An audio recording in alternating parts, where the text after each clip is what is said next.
Benjamín Ángel es el octavo de los 10 hijos de Jaime Filón y Josefina Marín. Nace el 2 de agosto de 1900 cerca de Padua, en el norte de Italia, Véneto.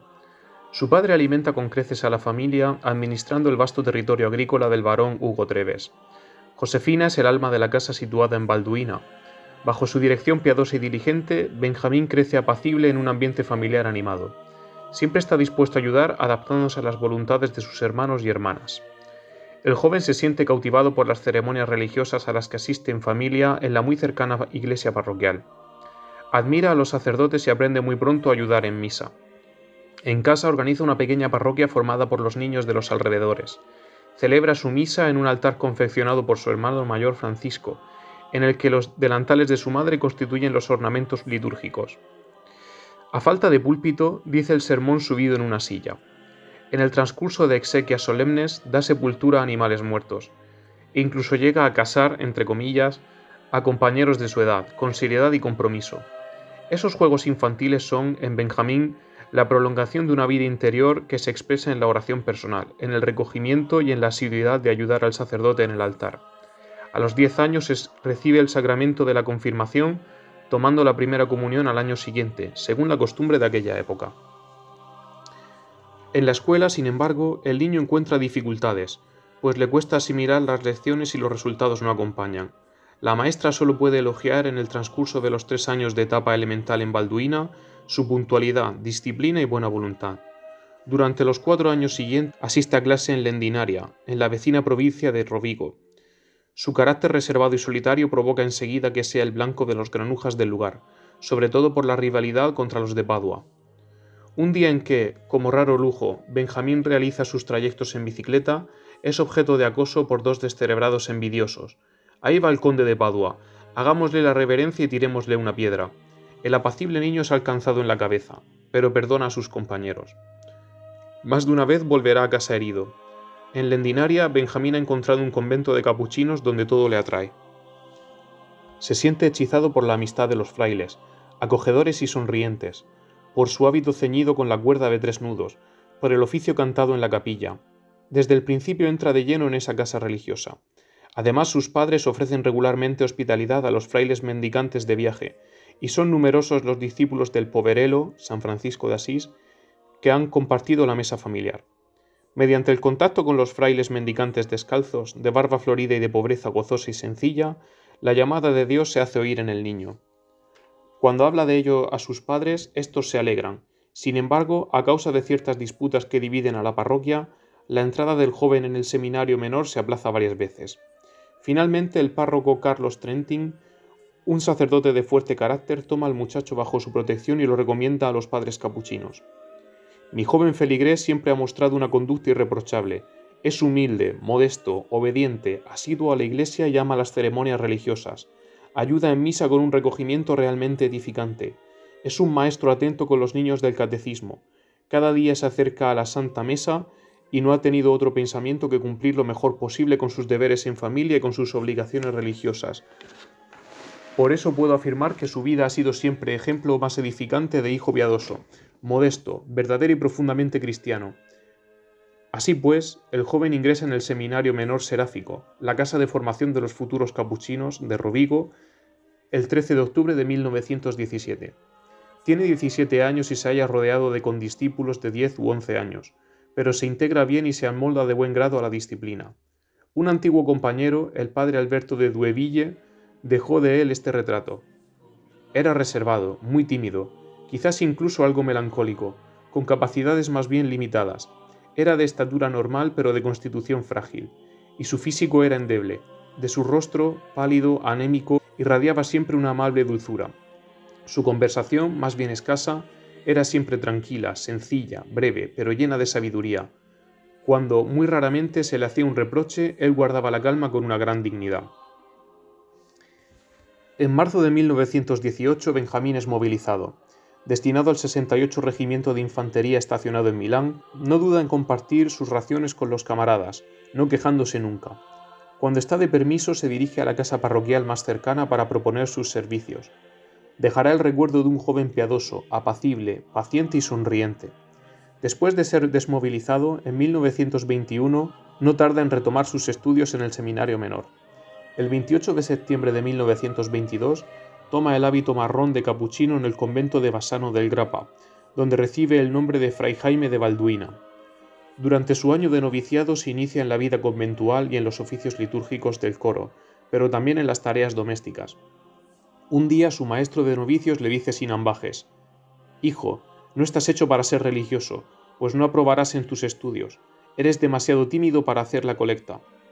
El novicio insiste: «Si es verdad que no puedo ser religioso, tenga un poco más de paciencia y caridad conmigo. Fregaré los platos y dormiré en el establo si no hay sitio para mí en el convento». La respuesta satisface al sacerdote, y Fray Jaime profesa sus votos temporales el 29 de septiembre de 1923. Con motivo de ello, tiene ocasión de oír ante su madre el siguiente cumplido: «Señora, no le esconderé que su hijo me deja perplejo, pues no sabe hacer otra cosa que rezar». 3 años de estudios se abren entonces ante el joven profeso. En esa época, un condiscípulo alaba ante él una cofradía, la piadosa unión de las almas víctimas. Fray Jaime le responde que ya no le queda nada por dar, que ya se ha ofrecido como víctima por los sacerdotes y que ha pronunciado el acto heroico de caridad por las almas del purgatorio con esta fórmula: «Oh Dios mío, en unión con los méritos de Jesucristo, tu Hijo, y con los de la Santísima Virgen María, te ofrezco en favor de las almas del purgatorio todas las obras satisfactorias que haré durante mi vida, así como las que me sean aplicadas tras mi muerte». El 8 de diciembre de 1926, el joven capuchino profesa solemnemente entre las manos del vicario provincial. Empieza a continuación un segundo periodo de 3 años de estudios de teología en Venecia. Con gran asombro de sus superiores, sus resultados son muy honorables. Sin embargo, en el transcurso del año 1927-1928, su salud decae súbitamente con síntomas inquietantes. Ya solo puede desplazarse lentamente, con pequeños pasos rápidos, como si fuera a caer adelante. Si bien conserva generalmente la plena posesión de sus facultades intelectuales, solo puede expresarse con dificultad. En tiempo caluroso se le traba la lengua, no pudiendo ni recordar ni razonar. Se añaden a eso problemas intestinales e insomnios, por lo que debe permanecer en la celda durante largas horas. En mayo de 1928, un médico le diagnostica una enfermedad de Parkinson que no cesa de agravarse. Todavía asiste a algunas clases, y el padre Paulino de Premariaco le resume y explica otras en privado. Los superiores de la provincia de Venecia cuestionan la oportunidad de una ordenación, pero considerando la opinión favorable del padre Paulino, Fray Jaime es dispensado de estudiar durante un año. Al no estar su enfermedad demasiado avanzada, recibe las órdenes menores, el subdiaconato, el diaconato y finalmente el 21 de junio de 1929 el sacerdocio de manos del venerable Pedro Lafontaine, patriarca de Venecia. El 4 de agosto canta una primera misa en su parroquia de Balduina. El padre Carlos Trentín lo acoge con orgullo y pronuncia un discurso vibrante con ocasión de ello. El padre Jaime, en adelante sacerdote por la eternidad, irradia una alegría apacible. Lo recordará cada año en la acción de gracias, el hermoso día de su ordenación, que considerará siempre como un don del cielo. Continuará estudiando teología en Venecia durante un año más, en la medida de sus posibilidades. Lo mandan entonces a Eslovenia por un periodo de 15 meses, y luego a Udine, en el Friul. Allí el convento capuchino es como un puerto donde son bienvenidos quienes quieren reconciliarse con Dios y empezar una nueva vida con toda discreción. El padre Jaime consagra su vida al ministerio de la confesión. Han acondicionado para él una celda provista de una reja en la pared que le permite oír a los penitentes sin tener que desplazarse. Recibirá cada día durante 16 años decenas de personas, acogiendo además a cualquier hora, ante la imagen de Cristo coronado de espinas, a quienes se presentan como si fuera un dispensario donde se recibe el perdón de Dios. El padre Jaime se convierte en el confesor habitual de las 2/3 partes del clero de Udine.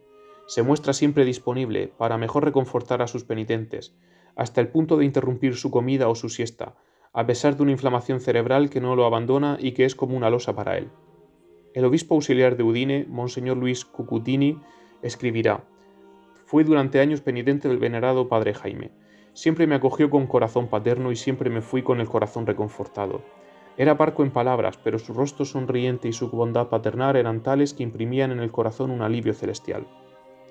Sin embargo, el padre conoce algunos fracasos en su ministerio, pero esas mismas decepciones lo afianzan más profundamente en la fe, la esperanza y la caridad, como lo expresa en una plegaria que nos dejó: «Señor, las criaturas que he amado por amor a ti me han abandonado, pero mi felicidad no ha cambiado por ello, porque eres el único Señor que no me abandonará y espero con tu gracia jamás abandonarte.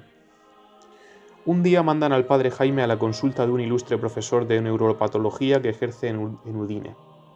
El diagnóstico es inapelable. Constato que el padre padece un síndrome parkinsoniano posencefalítico y la enfermedad empeorará progresiva y fatalmente y sumirá al paciente en la imposibilidad de luchar dentro de unos años. Curan al padre con escopolamina, sustancia que retrasa el avance de la enfermedad y suspende los síntomas. En 1934 su superior escribe: «El tratamiento búlgaro ha sido realmente milagroso para el padre Jaime, que ahora camina derecho, habla con facilidad y no tiembla. Todavía arrastra un poco la pierna derecha.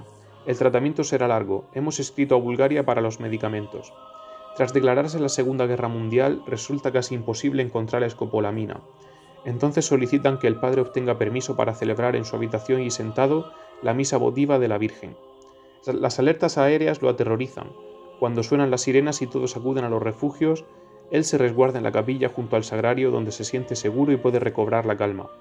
El padre Jaime ofrece sus dificultades en silencio, incluso cuando el dolor es intenso. «Estoy bien», repite con frecuencia. De hecho, normalmente muestra un rostro sereno, distendido y tranquilo. Sin embargo, una carta a su hermana Césira, fechada en 1938, desvela ligeramente el secreto. «Son muchas las cosas que podría decirte. De momento es mejor callarse y rezar, para que el Señor cumpla en nosotros todo lo que es bueno para nosotros y para que nos conceda la fuerza de soportar, con resignación cristiana, las pruebas de esta pobre vida. Soportarlo todo por amor a Jesús», se convierte en su lema. Un sacerdote revelará que cuando era seminarista y se hallaba enfermo, había recibido del padre Jaime la siguiente confidencia: «Yo, en contrapartida, no puedo esperar mejora alguna. Me he ofrecido como víctima a Dios por la santificación de los sacerdotes. Dios ha aceptado mi ofrenda y ha convertido la encefalitis letárgica en el medio mejor adaptado para realizar mi ideal». Sin embargo, el padre Jaime no transmite tristeza. Como no le gusta ver a su alrededor caras preocupadas, no duda en animar las frentes tristes compartiendo pasteles o abriendo una botella que los generosos penitentes le han traído y que guarda con el permiso del superior. No obstante, conserva el espíritu de mortificación. A pesar de su dispensa, continúa rezando valientemente el oficio litúrgico y aunque está exento del ayuno eucarístico, obligatorio desde la medianoche en esa época, antes de la misa solamente toma la infusión de veladona que le han prescrito.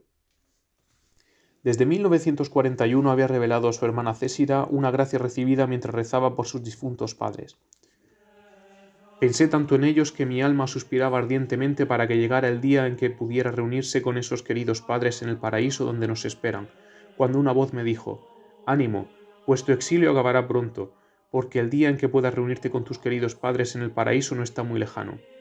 Perdóname, querida hermana, si mis palabras te sumergen en la tristeza, pero es la pura verdad, y se dedica a tranquilizarla. En comunidad se siente más libre. Un hermano aportará el siguiente testimonio. Hablaba con bastante frecuencia de su próxima muerte con auténtico gozo. Daba la impresión de que sabía algo al respecto. «Moriré pronto», decía. «Adivinad dónde moriré». Nosotros le preguntábamos si estaba bromeando. «No bromeo en absoluto. Moriré pronto, cerca de Nuestra Señora, mi madre». Un día de 1948 pide permiso a su superior para ir a Lourdes. Al hacerle la observación de que su estado de salud no permite en absoluto semejante viaje, hace valer humildemente que los sacerdotes de la ciudad desean que les acompañe y que podrán fácilmente ayudarle. Él también quiere ir a ver a la Virgen, aunque le cueste la vida. Finalmente el permiso le es concedido. Radiante de alegría, declara a su provincial: «Voy a Lourdes, pero no regresaré». El 20 de julio sube a un tren especial y al día siguiente, tras 35 horas de viaje, alcanza su objetivo. El cansancio, sin embargo, le impide dirigirse directamente a las piscinas. Pide que recen el rosario con él. Su estado se agrava entonces rápidamente y, a las 11 de la noche, tras haber rezado el Magnificat, entrega su alma a Dios. Es el 19º aniversario de su ordenación. Tiene 48 años. El 23 de julio es inhumado en el cementerio de Lourdes. Desde entonces son numerosos los fieles que acuden a recogerse ante su tumba, que adornan con flores frescas, incluso en invierno. Son muchas las gracias que se conceden y los exvotos se multiplican. El proceso para su beatificación se abrió el 2 de diciembre de 1977. El padre Bernardino de Siena, postulador general de los capuchinos, escribía al arzobispo de Udine: «La actividad del padre Jaime a lo largo de su corta existencia de 48 años, 26 de los cuales en el convento, se limita, como enfermo, a sufrir y como sacerdote, a dispensar el perdón en el sacramento de la reconciliación. En la primera actividad, Mostró de qué modo un cristiano, con la ayuda de lo alto, consigue afrontar el sufrimiento, tanto físico como moral, sin quejarse, e incluso sonriendo y ofreciéndose a Dios como víctima por la santificación de los sacerdotes. Además, en el ministerio de la confesión, ejercido con la misma constancia y la misma bondad de su contemporáneo San Leopoldo Mandi, mostró de qué modo ese ministerio escondido consigue valorar la vida de un sacerdote y reforzar a sus hermanos en la gracia y en el bien. Fue, especialmente para los sacerdotes de la diócesis de Udine, lo que San Leopoldo de Mandi en la de Padua. En él se manifestó la misericordiosa bondad de Dios. En Lourdes, la Virgen sin pecado se muestra cada vez más acogedora con los pecadores. Las almas más culpables buscan el contacto purificador de la que lleva el nombre de Inmaculada Concepción. Un instinto infalible les dice que les sabrá comprender, amar y consolar, dándoles un corazón nuevo y un espíritu nuevo. Junto con el Padre Jaime de Balduina y por invitación de Nuestra Señora de Lourdes, recemos y hagamos penitencia por la conversión de los pecadores.